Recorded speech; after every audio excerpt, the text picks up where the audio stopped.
legends, so it looks like this week the rivalry that's going on between good old car confessionals Belal Muhammad and the absolute Chad of the UFC, big Dricus Du Plessis. They've been going back and forth, and it's reached its boiling point now with Dricus finally responding to him on the Helwani podcast. It's been pretty hilarious to watch this entire thing play out, even Yaquim Buckley has been pulled into it. It's all got to do with Belal Muhammad living in this absolute daydream where he thinks he can move up to middleweight and easily destroy Dricus Du Plessis and win himself a second title. That is what we're going to be breaking down today. Now look, there's going to be a lot of talking trash in this video. A lot of talking trash. Now, before we do all that, and it's going to happen, Belal does deserve some respect. He does deserve some respect. He worked his way up the hard road to become a champion. Yeah, finally got there after the UFC trying to hold him down for years and years and years.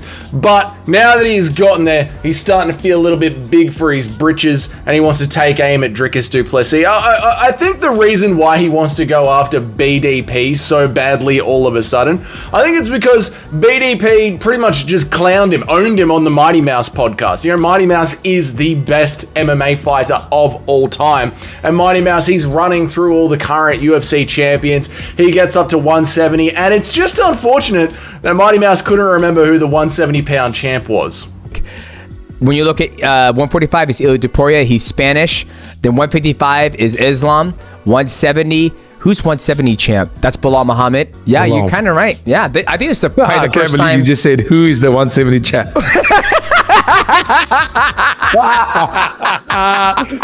Oh, that's the best here.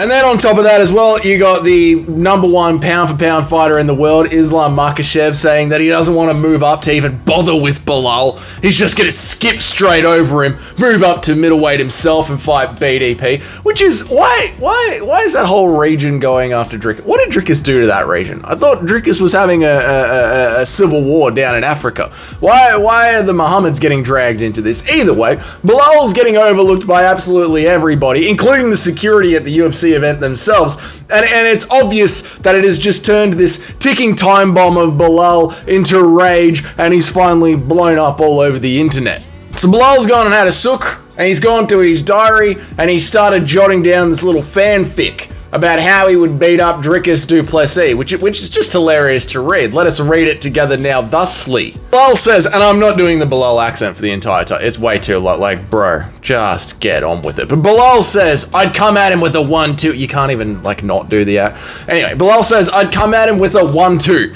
He'd then wing an overhand. I'd duck, I'd change levels, I'd take him down, he'd shrimp and get the underhook to get out, but he'll be too weak to get up, so then I'll hit him with the ground and pound for the rest of the round. Belal, you do know that Leon Edwards was on top of you, elbowing your fucking head through the Monster Energy logo, yeah? What do you mean Dricus is gonna be too weak?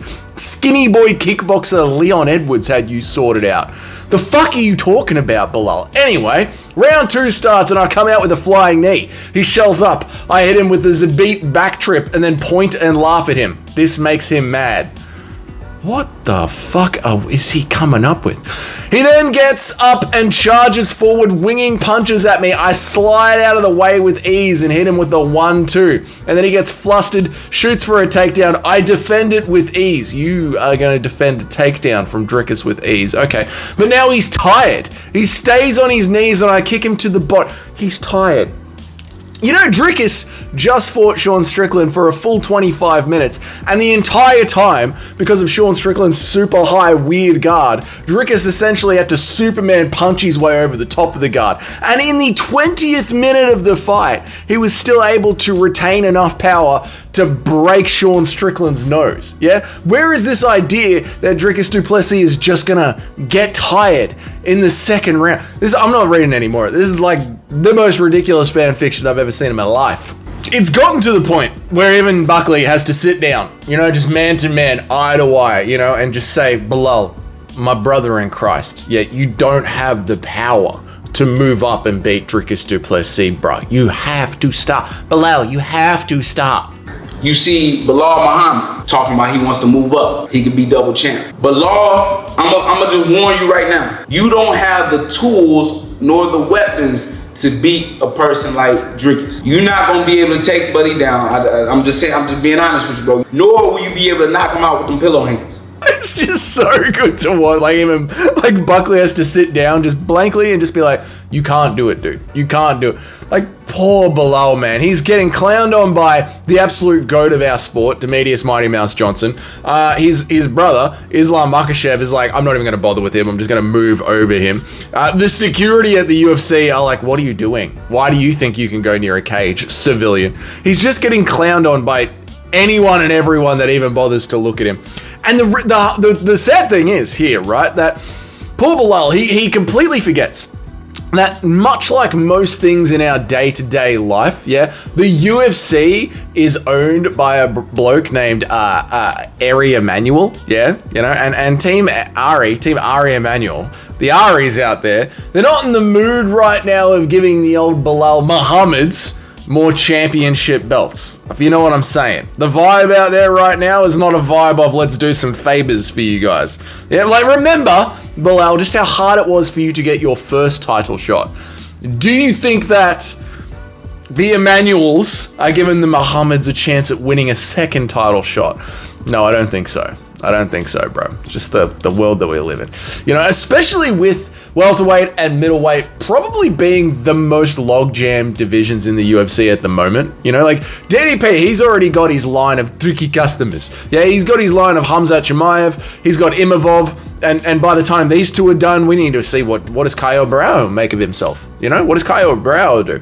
And then on Belal's side of things, you got JDM, who's about to beat Leon Edwards. You got Buckley, you know, who's going to be next in line. You got Brady, yeah, you got Partes, you know, he's just waiting in line, smoking ciggies at the back of the line. He'll be ready to step up when things are ready to happen. So there's a lot of things popping off for both of you in both of your divisions. They're very busy divisions. We don't have time to just let Belal step up and attempt to have a go at Dricus Du Plessis, you know?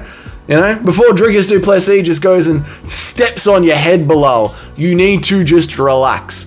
You need to relax. And the court, like not the cornerstone. The reason that I wanted to do this was just Dricus jumped on Ariel Helwani's podcast and hit Belal with the funniest line out of all of them. Hit him with the funniest line out of all of them. He gave him the old, "Have you seen the size of the guy? I could not believe my eyes. He's tiny." Sided matchup? 100%. Have you seen the size of the man?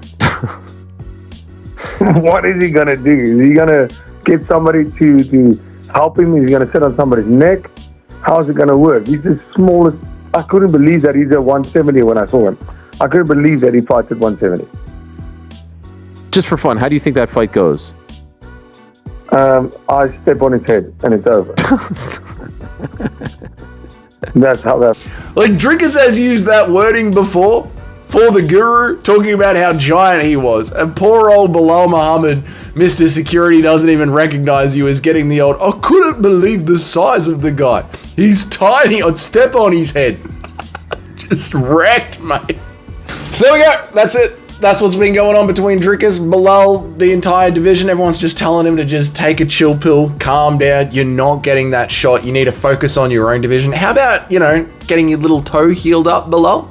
Getting your little toe healed up so you can actually get back in the cage and defend your belt against Shavkat. Why don't we just focus on the job in front of us right now? But I'm happy. I'm happy it's been popping off because it's been a bit of a quiet week for you. Like UFC Seattle's going to be great, but there isn't exactly a lot of hype going on there. So I'm happy that it gave us something to just sit back and enjoy in the MMA world. This has been the most unexpected yet enjoyable storyline this week. So it's been great. That's it. Let me know what you think about Belal Muhammad down there in the comments. We rip into him too much. We didn't rip into him too much. Let me know what you reckon down there in the comments. If Belal did move up and fight DDP, do you think he'd have any chance at him at all? If this is your first time here, g'day, my name's Dougie. I try and make an MMA video every day of the week, Monday through Friday, and I try and go live about 3 times a week. If you want to know when all of that happens, hit that subscribe button, hit that notification bell for all the bloody good it'll do you, mate. If you're already on board with the channel, please do leave a like. Maybe leaving a like will help the algorithm since the notification bell seems to be bloody broken. So please leave a like, that'd be great. And if you're one of the paying members of the channel, thank you so much. I appreciate all of you guys. Enjoy all of that awesome back end comment. We might be doing another meme reaction video this weekend if I have time. We'll see what happens. And your names are up on the next slide. Until then, I'll see you on the next one. Bye.